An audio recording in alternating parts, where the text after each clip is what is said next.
exatamente a esse ponto que você fala da arte pós-moderna e de uma espécie de experiência ou de reconhecimento do não sentido, do vazio de sentido, que é improdutiva, né?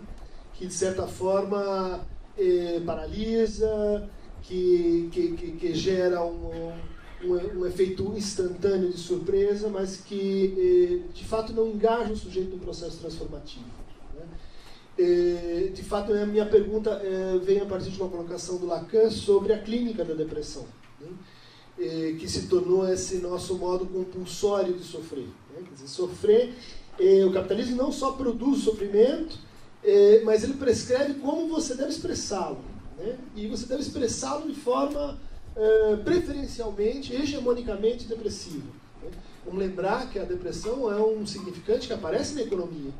E, aliás, é um significante que aparece hoje como uma espécie de diagnóstico econômico. O Brasil está em depressão econômica. Isso é um problema óbvio, isso é evidente, isso justifica qualquer tipo de intervenção, de modificação. Por quê? Porque todos nós sabemos que a depressão não é boa. Terapia de choque, né? Precisa fazer alguma coisa, não pode deixar, né? Não pode deixar o tempo passar. Precisamos reagir a isso, que é uma espécie de falta de sentido, né? Quer dizer, lembrei de uma indicação clínica do Lacan, que é não oferecer sentido para o depressivo, né? Não dizer a vida vai melhorar, vai dar tudo bem no fim, pensa positivo, acalma, tem um horizonte assim lindo à sua frente. Quer dizer, essa é parte, vamos dizer assim, da receita do fármaco, né? Quer dizer, para você envenenar mais ainda o seu paciente, faça isso, né? Porque no fundo é reintroduzi-lo numa lógica de sentido com a qual ele está sofrendo, né? Introduzir numa temporalidade da qual ele está sofrendo, para voltar numa das teses mais contundentes do teu livro, né? Bom, te pergunto assim, então como é que a gente faz para reconhecer esse outro tipo de não sentido, né? Esse outro tipo de certa forma, de confirmação inicial dessa intuição verdadeira do depressivo, né? Que o poeta alemão Novalis tinha, né? O melancólico, ele vê as coisas como elas são. Os outros é que estão vendo outra coisa. Ele está vendo um fragmento de realidade que todo mundo quer esquecer, quer muda o capítulo, não vamos entrar nisso. Ou seja, existe uma forma de reconhecer, eu acho que isso convida assim, a gente pensar as modalidades expressivas, na arte, no laço social, na política, que é diferente do outro não sentido, né? Do não sentido reprodutivo, não sentido que aliena, né? Que nos convida a uma reestabilização, né? Como é que você, onde é que está esse nonsense, esse vazio de sentido no qual vale a pena apostar no nosso cenário, no nosso momento, né? Nas coisas que têm acontecido por aí? Dai-nos a luz. Gente, bom, eu vou falar da clínica que é mais fácil. Pode ser trevas. Vou falar da clínica que é mais fácil. Porque acho que quando eu escrevi o Templo, vamos ver se pensando alto ou junto com vocês, né? Porque pode vir de muitos lugares essa tentativa de agarrar um galhozinho para sair do pântano.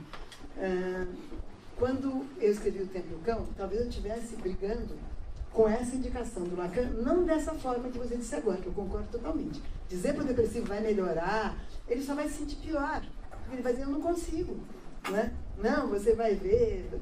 Ele é impossível. Mas é diferente de você convidá-lo a fantasiar. Eu acho que isso é fundamental, porque a fantasia é suporte do desejo. O desejo é simbólico, o desejo é desejo de nada, ele não é desejo de, mas sem fantasia o seu impulso desejante, porque o desejo na verdade é um movimento, ele não é uma coisa, não é?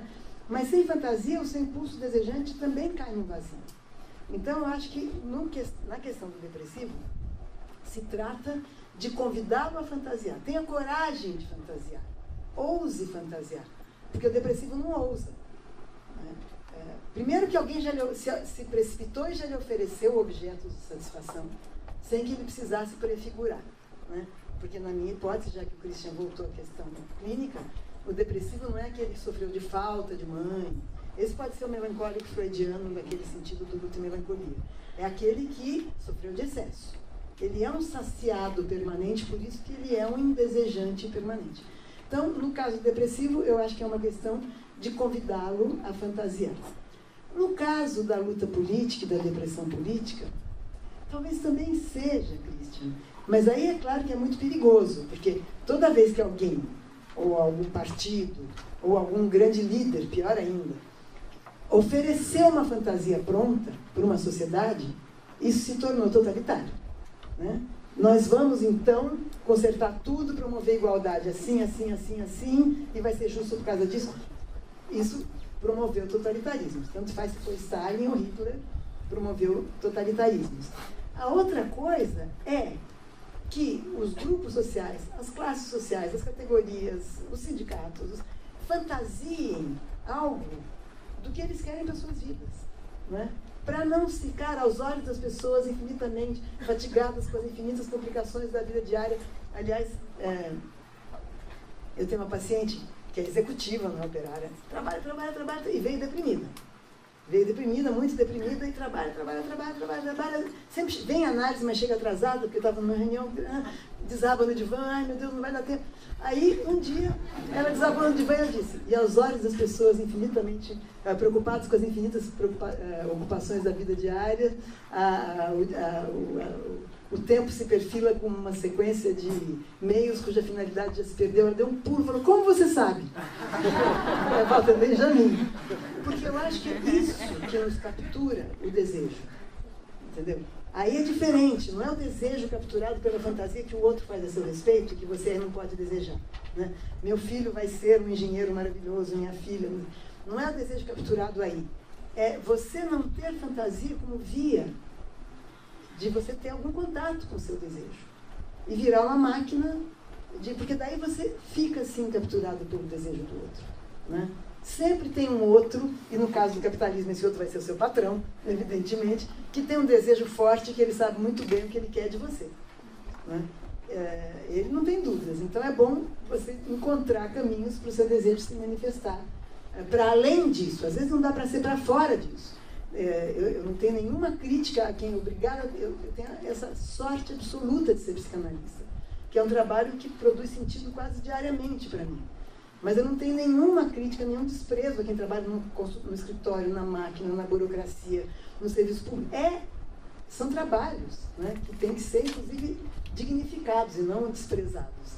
Mas quem trabalha nisso porque está estudando, porque precisa ganhar um dinheiro, porque tem que sobreviver, etc., tem que procurar de outras maneiras o sentido da vida. E aí que eu acho que, por isso eu dei esse exemplo das 3 gargantas ali na China, etc., é porque as grandes empreitadas do capitalismo destroem também esses laços, que permitem a pequena transmissão de experiência, em pequenas coletividades, a produção de sentido que vem de uma vida compartilhada, que vem de transmissões de histórias de pais para filhos, não é? De avós para... isso é muito interessante. Isso sustenta o sujeito. Pode servir de armadura? Pode. Aí não tem... Por isso é muito interessante. Na psicanálise não tem receita de cura, né? Quer dizer, a mesma consistência imaginária que pode ajudar um sujeito a sair da depressão pode ancorar o sistema neurótico.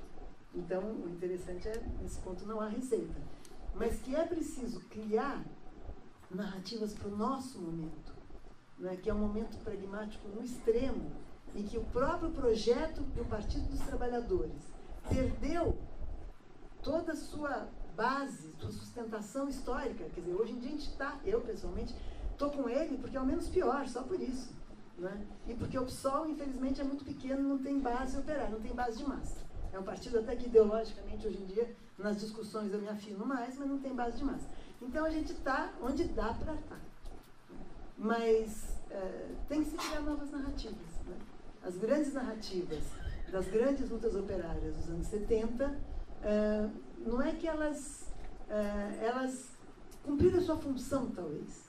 Né? E nós não temos narrativas para colocar no lugar delas. Não sei, eu saí um pouco da sua questão, fui um pouco para outro lugar, mas... Então, bem, inicialmente, muito obrigado, Maria Rita, por essa apresentação muito interessante e muito rica, de vários desdobramentos.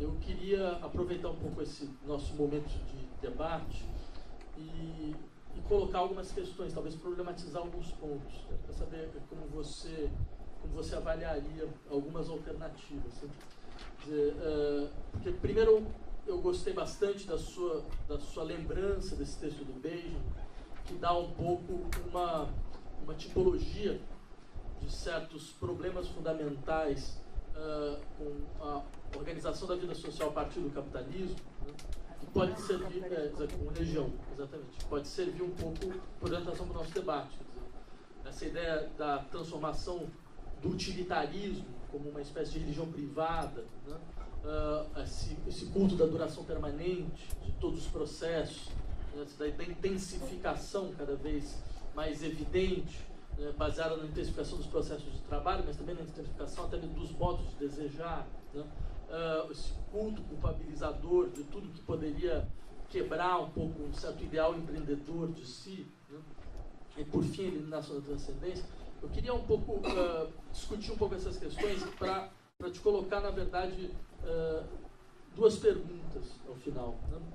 E talvez uma maneira interessante de começar, quer dizer, insistir como que esse horizonte que você descreveu, ele é um horizonte que serve de uma maneira muito interessante para aqueles que procuram a psicologia implícita do neoliberalismo, né? Sei lá, existe eu tenho certeza que boa parte de vocês lembram esse filme do David Cronenberg que chama Cosmópolis, né? E eu até descobri que existe uma Cosmópolis em São Paulo, né? Antes do filme. Bem, mas de qualquer maneira, simplesmente para dizer, existe a história de um yuppie que tem uma limusine, né? E num dado momento, a limusine fica rodando por Nova York sitiada, basicamente, e num dado momento ele recebe a sua chefe de teoria, né?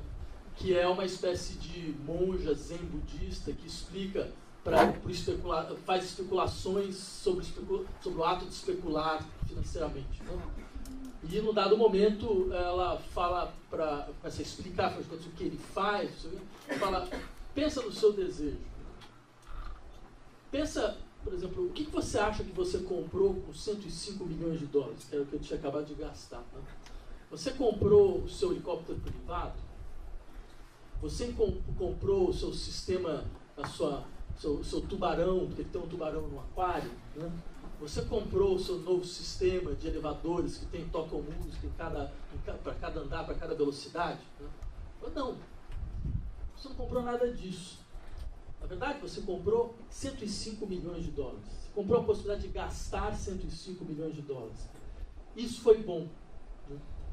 E esse é um exemplo que me parecia muito pedagógico para mostrar como no interior do neoliberalismo, quer dizer, você tem um processo de intensificação dos regimes de desejo, que não é só um processo de intensificação dos regimes de trabalho, né? Mas um tipo de intensificação onde a questão fundamental vira, então, o problema da performance e de como é que eu consigo cada vez mais, digamos assim, estilizar o excedente, estilizar o excesso, né? O que talvez explicasse um pouco porque, num dado momento, acho que o Ehrenberg tinha uma tese bastante interessante, eu falar, não é à toa que, num dado momento, as neuroses saem de circulação do nosso campo, porque as neuroses são, em última instância, uma patologia do proibido, do permitido. Afinal de contas, eu tenho um desejo, esse desejo, por não encontrar lugar no sistema de determinação social, ele abre uma outra cena, essa outra cena, então, vai, de uma certa maneira, tipificar, através das figuras da censura, da repressão, do recalque, certo? Tudo aquilo que não pode mais ser denunciado, né? E todo o jogo, um pouco da clínica, desenvolver uma interpretação que permita a enunciação daquilo que saiu do interior de uma dinâmica de repressão e de permissão, né? Sim, mas isso não faz mais sentido algum, porque nossas patologias não são essas patologias da lei, elas são patologias onde, no lugar do proibido e do permitido, nós temos o possível e o impossível. Ou seja, a questão é muito mais até onde me é possível, até onde eu tenho força para conseguir. Porque já não se trata mais, então, de fazer um modelo de circulação social baseado na determinação sob repressão, né? Mas trata-se de falar, em última instância, bem, cabe aos indivíduos, cabe a você como indivíduo, essa possibilidade, então, de saber, afinal de contas, até onde você é capaz de ir. O que é uma maneira bastante astuta de desarticular a capacidade de ação dos sujeitos, porque não se trata mais, então, de se debater contra uma lei, né? Mas trata-se, na verdade, de trazer para si mesmo, para os seus próprios ombros, certo? Todo o custo do seu próprio fracasso. Né? Ou seja, essa ideia de que, bem, se eu não conseguir, não era porque havia uma lei que me impedia, não é porque havia um outro que, na verdade, estava que me bloqueava o meu acesso, é porque eu não tive forças para tanto. Né? É porque eu não fui capaz de alcançar.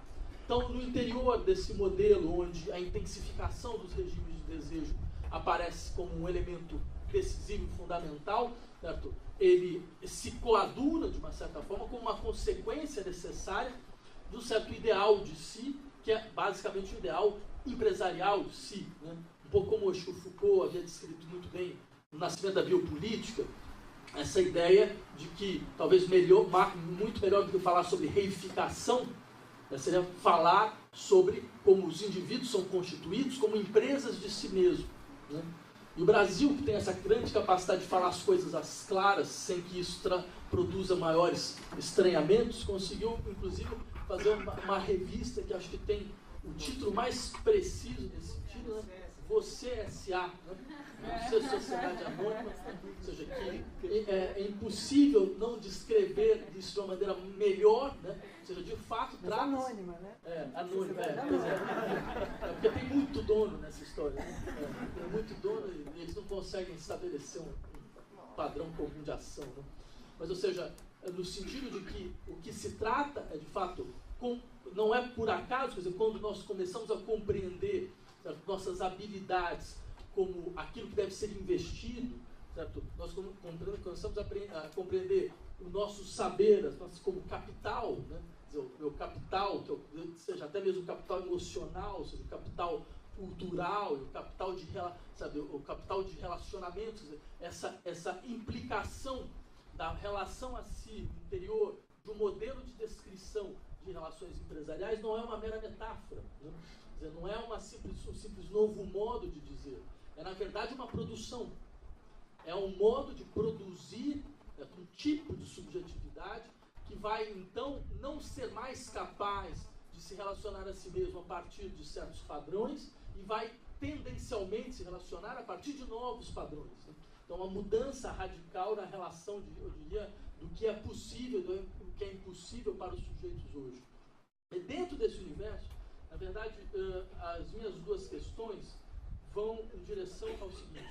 Bem, primeiro, você colocou como uma alternativa para um diagnóstico de depressão que é compreendido de maneira privilegiada como essa limitação, essa restrição da capacidade não só de produzir narrativas, mas antes de mais nada, essa restrição da capacidade de produzir fantasias. Quer dizer, há uma espécie de vazio que vem exatamente do fato da deposição, da possibilidade de fantasiar, né?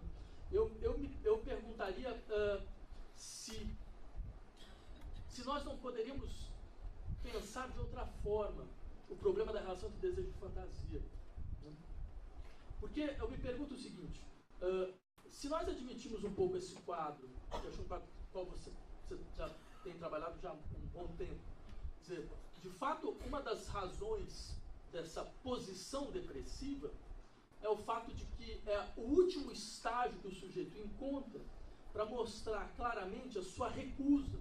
É o último sistema de defesa que o sujeito encontra para se colocar uma recusa a um tipo de injunção, que já não é mais uma injunção de conformação, seu desejo deve ser dessa forma, mas é uma injunção de intensidade.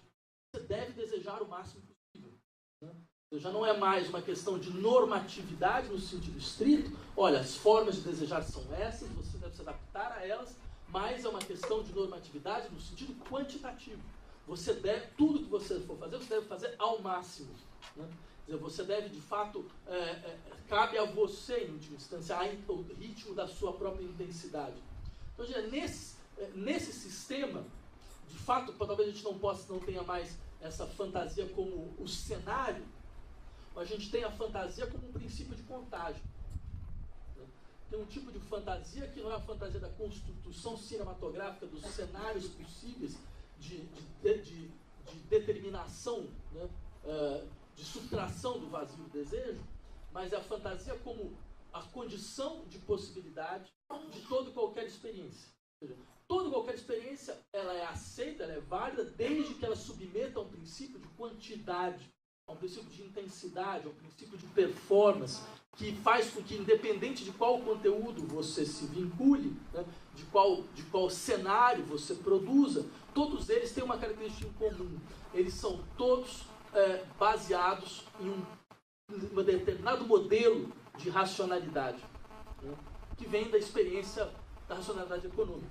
Então, me pergunto se, nesse sentido, quer dizer, esta recusa ao fantasiar não é, na verdade, uma das últimas estratégias que sobram aos certos sujeitos para eles demonstrarem o seu desconforto radical, certo, a um modelo de injunção social que agora não precisa mais constituir-se a partir de estereotipias, né, mas ele se constitui a partir de um modelo generalizado de intensificação. Então, nesse caso, eu faço essa pergunta porque eu te perguntaria se, de fato, o problema está na impossibilidade de fantasiar, ou se ele está, na verdade, numa certa maneira, de ter expropriado dos sujeitos a sua possibilidade de estranhamento. Quer dizer, por que eu falo isso? Porque dentro dessa nova modalidade de inscrição social, quer dizer, onde, ao que parece, nós conseguimos, então, abrir muito mais a plasticidade das formas de vida, né? Abrir muito mais as demandas das particularidades, das singularidades, certo? Um elemento não muda, né? Esse elemento que não muda é tudo o que for de deliberação e de escolha dos sujeitos tem o seu lugar, desde que essas escolhas se submetam a um certo padrão de racionalidade, a uma certa condição de existência. Né? Então, o que, de uma certa maneira, retira do sujeito, eu diria, essa experiência de que, não, há em mim um tipo de, eu diria, de relação a mim mesmo, baseada no estranhamento, que faz com que eu tenha que saber como lidar com algo que não pode ser descrito na forma do que é possível ser controlado. Né? Então, por exemplo, porque eu acho que o que é muito interessante no interior dessa subjetividade neoliberal é você cria uma espécie de ideia de liberdade, que é uma ideia de liberdade por explosão das possibilidades de propriedade. Né? Por exemplo, a nossa relação ao nosso corpo. Você até me respondeu. Que ótimo. Não. Está respondendo melhor, eu também. Mas bem, então deixa eu só... O velho truque era isso. Não fui eu que inventei esse truque, foram vocês que inventaram. Só estou usando um truque já usado há muito tempo. Na verdade, ele é socrático, ele é muito mais do que... Você vai falando... Vocês roubaram. Nem falaram. A gente fica aqui com essa impressão de que filosofia não serve para nada. A gente inventa tudo e todo mundo rouba. Troço. Mas tudo bem, como eu estava dizendo, porque, só para insistir um pouco nessa história, porque, por exemplo, a maneira com que a gente liberou a possibilidade das relações dos sujeitos aos seus corpos. Quer dizer, todos podem ter qualquer tipo de experiência corporal, podem modificar plasticamente toda a sua estrutura corporal, mas desde que o corpo seja visto como o meu projeto, como a minha propriedade, como aquilo que é meu, como aquilo no qual eu trabalho, como um pouco como Locke falava no segundo tratado do governo. O que é meu? O que é meu é o que eu trabalhei, né? Mas agora eu posso trabalhar o meu corpo. Então, quer dizer, não há nenhum espaço para um tipo de experiência que não seja essa experiência baseada nessa ideia de um indivíduo proprietário de si, né? Possessivo no sentido mais forte do termo. Então eu me pergunto, e aí de fato não é uma tentativa de botar uma resposta, de fato a pergunta, se no caso da depressão, o que acontece é que de uma certa maneira há um discurso social que abre como a única possibilidade possível para você falar, não, eu não me reconheço nesse modelo de determinação social, é a implosão depressiva. O que retira, ou seja, o que eu pergunto isso porque, quer dizer, então não seria uma questão de permiti-lo fantasiar melhor ou de novo, né? Mas permiti-lo fazê-lo circular aquilo que não se coloca sob a forma de uma fantasia. Nossa. Ficou difícil. Eu não sei se você respondeu, muitas coisas você respondeu e acho que muito bem, que você foi construindo o seu raciocínio e as respostas vieram, né? Então eu vou dizer algumas coisas que me ocorreram ao longo do que você disse, porque foi muita coisa e acho que as pessoas aproveitaram o que você disse, não como uma pergunta, né? Como um pensamento que construiu uma série de ideias aqui. Mas a primeira coisa que me ocorreu é que sem querer, a gente continua pensando o desejo como desejo de, né? E se a gente pensar o desejo como desejo de algo, você tem toda a razão, quer dizer, tudo está à mão.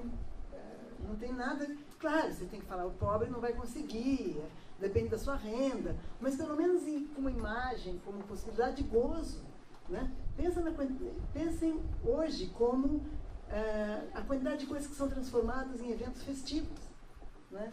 Nessa fase agora do capitalismo não é mais a fase repressiva, é a de sublimação repressiva do Marcuse. Né? Tudo pode ser transformado em meio de gozo. Então isso inclui os pobres. É muito interessante isso nos dois sentidos, né? Nas duas pontas da dialética. Quer dizer, é interessante porque é muito bom que tudo possa ser transformado em meio de gozo para quem perdeu as suas formas tradicionais. Eu digo gozo, estética, dança, não estou falando gozo só no sentido do gozo mortífero, lacaniano. Para quem foi deslocado e desenraizado de suas formas tradicionais, de fruição, de lazer, tudo pode ser transformado em meio de gozo. Então a gente tem essa impressão de que, bom, então não tem mais recalque, como no exemplo do filme Cosmópolis, que eu tinha esquecido exatamente. Então, o que mais você quer? Né? No entanto, talvez essa seja a pirueta dialética, digamos assim, desse momento do capitalismo. É nos fazer acreditar que o desejo é desejo de alguma coisa. E se o desejo é desejo de alguma coisa, isso está na publicidade. Né? As pessoas dizem, meu objeto de desejo é uma joia, não sei de Swarovski, sei lá como é que chama. Meu objeto de desejo é um carro, não sei das quantas. É uma casa própria, é umas férias. O desejo não é desejo de nada. Isso que é interessante. O desejo é um impulso que me move em relação a algo que me representa de um lugar perdido. Então, bem feito, né? Psicanalista. Tinha que dar uma piruetinha em cima das piruetas dele. Né? O desejo de alguma coisa, que é uma espécie de encontro comigo mesmo, que eu não vai se refazer. Né? Um eu pleno, um eu que algum dia, na fantasia do outro, foi perfeito, etc e tal. E por que ele não vai se refazer, porque ele não encontra o seu objeto, é que ele move a vida, é que ele move as ações, move os quereres. Né? Entre o desejo e os quereres tem uma diferença. Né? Então, e aí a gente pode dizer, tá, tudo é permitido, menos a depressão. Né? Menos essa esquisitice da depressão.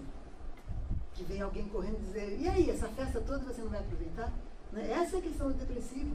Pode tudo e você não vai aproveitar. Né? Eu lembro de uma frase do Baudelaire que eu acho que não despreze a esquisitice de ninguém. É na esquisitice de cada um que mora o seu gênio. E não gênio no sentido que a pessoa vai ser genial, um Einstein ou um Baudelaire, mas é ali que tem uma fagulha única. Né? É ali que mora o único desse sujeito. E é isso que o capitalismo, por enquanto, não consegue capturar. Pode ser que consiga algum dia. É essa esquisitice. Porque como é uma produção de massa, né? Claro, eu posso fazer minha esquisitice, eu posso implantar um seio no meio da testa. A indústria da plástica permite isso. E permite bizarrices. A gente vê, eu tenho um amigo no Rio, o Benilton. Ele de vez em quando me manda, ele fica pesquisando nos sites americanos que mostram as plásticas que as pessoas fazem mudando seus corpos. É um festival de monstruosidades. Esse festival de monstruosidades é promovido, não porque isso era o desejo da pessoa, é promovido por esse engodo de achar que você tem que encontrar uma representação física para o seu desejo. Então, o fato de que eu tenho uma fantasia, de que eu sou uma girafa sendo estuprada por um elefante, o fato de que isso possa me excitar não quer dizer que eu tenha que fazer uma plástica, me girafiar e transformar meu namorado num elefante. Não vai dar certo. Não vai dar certo. Entendeu? Ou pode dar certo por 2 dias. Porque não é isso o desejo. Né? Então, essa frase do Baudelaire, quer dizer, a esquisitice de cada um é o seu gênio, mas é o seu gênio porque ela é a esquisitice que move. Não é a esquisitice como ponto final. É claro que o capitalismo pode transformar tudo em mercadoria. Tudo, tudo, tudo. Mas tem alguma coisa que escapa essa lógica. Quero crer que tenha. Talvez não tenha, e daqui a 10 anos, porque não vai ser um tempo muito longo, não vai ser para 3 gerações, estaremos deprimidos no sentido dessa saciedade permanente em que muitas pessoas vivem, porque se enganam em relação ao desejo. Né? E, por outro lado, né, quando eu era criança tinha um ditado que dizia: do boi só não se aproveita o berro. Né? O capitalismo aproveita até o berro, porque transforma o berro em alguma coisa. Então, as demandas, por exemplo, revolucionárias de maio de 68, viraram mercadoria. A primeira vez que eu vi isso no fim da ditadura aqui no Brasil, e por acaso foi no fim da ditadura, porque não era proibido esse anúncio. Entrando na USP, eu estava saindo de Pinheiros, atravessando a ponte, tinha hoje em dia isso é banal, mas eu quero recuperar um pouco o choque que me causou. Tinha um outdoor com aquela imagem deliciosa dos dropouts, que eram um jovem num vagão de trem, fugindo, tocando um violão, e estava escrito: liberdade é uma calça velha azul desbotada. Era uma propaganda de calça leves. E aí eu pensei: nossa, do boi se aproveita até o berro. Quer dizer, você oferece a liberdade como mercadoria. Você oferece a transgressão como mercadoria hoje. Isso é banal. Né? Hoje isso é banal.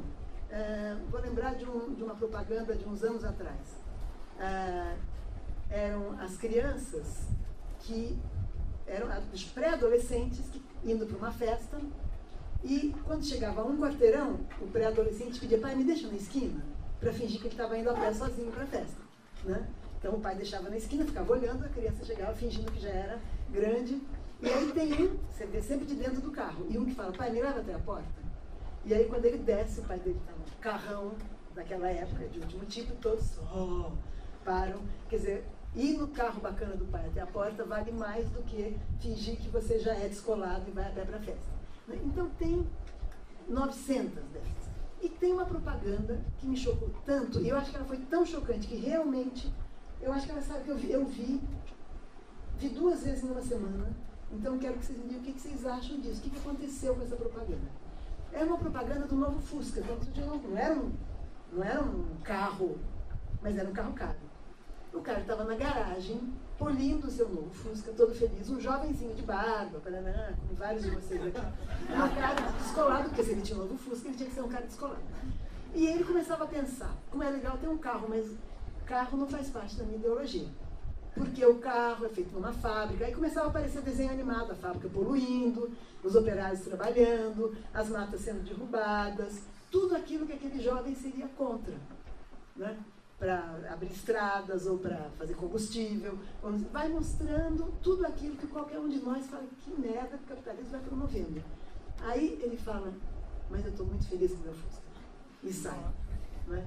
Essa propaganda foi assim, quando a gente andou discutindo cinismo, ela era assim: o cinismo tem isso, ele consegue dar 3 voltas no parafuso e dizer: eu sei mais, eu sei mais, eu sei mais, mesmo assim, pum, e te pega lá adiante. Né?